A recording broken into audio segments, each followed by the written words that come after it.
કહેવાય છે કે સુરતીઓ ગમે તેવી મુશ્કેલ પરિસ્થિતિમાં પણ રસ્તો કાઢી લેતા હોય છે. આવો જ એક કિસ્સો સુરતના ગોડાદરા વિસ્તારમાં જોવા મળ્યો છે, જ્યાં ઉત્તર ભારતીય સમાજ દ્વારા આયોજિત સમૂહ લગ્નમાં છેલ્લી ઘડીએ ગેસ સિલિન્ડરની અછત સર્જાતા આયોજકોએ હિંમત હાર્યા વગર પરંપરાગત રસ્તો અપનાવી રસોઈ તૈયાર કરી છે.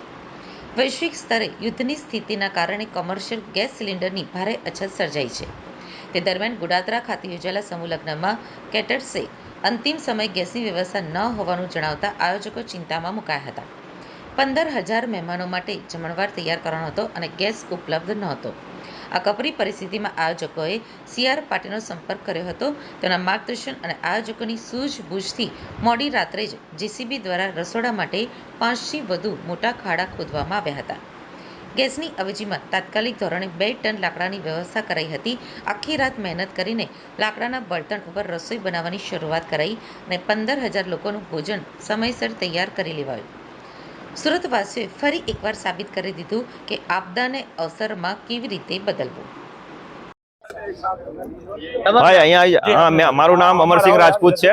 હું ઉત્તર ભારતીય સમૂહ વિવાહ સમિતિનો ટ્રસ્ટી છું. ગેસના બાટલની અસર વચ્ચે એક સમૂહ લગ્નનું આયોજન. અમેરિકા અને ઈરાન વચ્ચે યુદ્ધ ચાલે છે, એ બધા આખા દેશને ખબર છે. તેવી પરિસ્થિતિઓમાં કોમર્શિયલ બાટલાની અછત છે અને એ સમાચાર અમને 10 દિવસ પહેલા જ્યારે કેટરિંગવાળા આપ્યું કે ભાઈ અમારી પાસે બાટલા નથી, બાટલા લાવશો તો જ તમારું જમવાનું બનશે, અન્યથા તમે પ્રોગ્રામ માટે બીજો વિકલ્પ શોધો. ત્યારે અમે આ સમાજની મિટિંગ બોલાવી અને સાંસદશ્રીનો સંપર્ક કર્યો.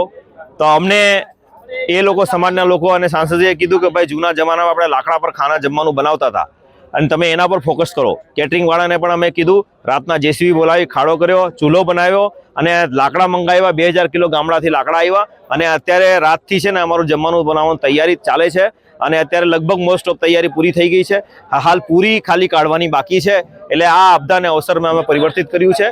કેટરર્સવાળાએ જ્યારે ના કહી કે ગેસની અસર છે, કેવું ટેન્શન હતું અને કઈ રીતે આખો પ્રસંગ હતો? અમને એવું થતું કે સમાજમાં બદનામી થશે અને કઈ રીતે આપણે પૂરું પાડશું, પણ કોઈ તકલીફ નથી.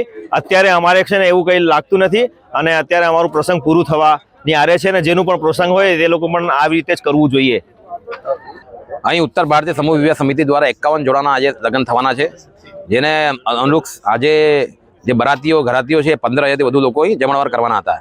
પરંતુ અમે જે કેટરર્સે કામ સોંપેલું હતું એ કેટરર્સે કાલે બપોરે એવું કીધું કે ખાડી દેશોમાં યુદ્ધ ચાલે છે અને જેના કારણે આ સંભવ નથી, ગેસના બાટલા કોમર્શિયલ મળતા નથી.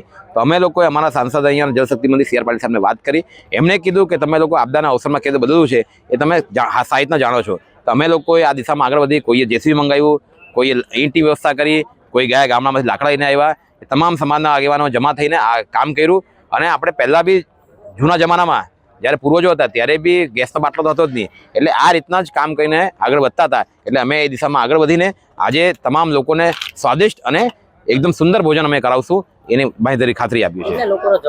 15,000થી લોકો અહીં જમણવાર કરશે. આજે કેવું રહ્યું જ્યારે કેટરર્સે ના પાડી હતી કે જમવાનું મારાથી નહીં થાય? અમે લોકોએ તો પછી આજે તો એવો ઉત્સાહનો માહોલ થઈ ગયો, એ આપદા આવતી અવસર થઈ ગયો. અમે લોકો કોઈ લાકડા દોડે છે, કોઈ ઈંટ લઈને આવે છે, એ તમામ જે હતા લોકોને કામ વધારે મળી ગયું અને કામ કરવામાં ખૂબ મજા આવી.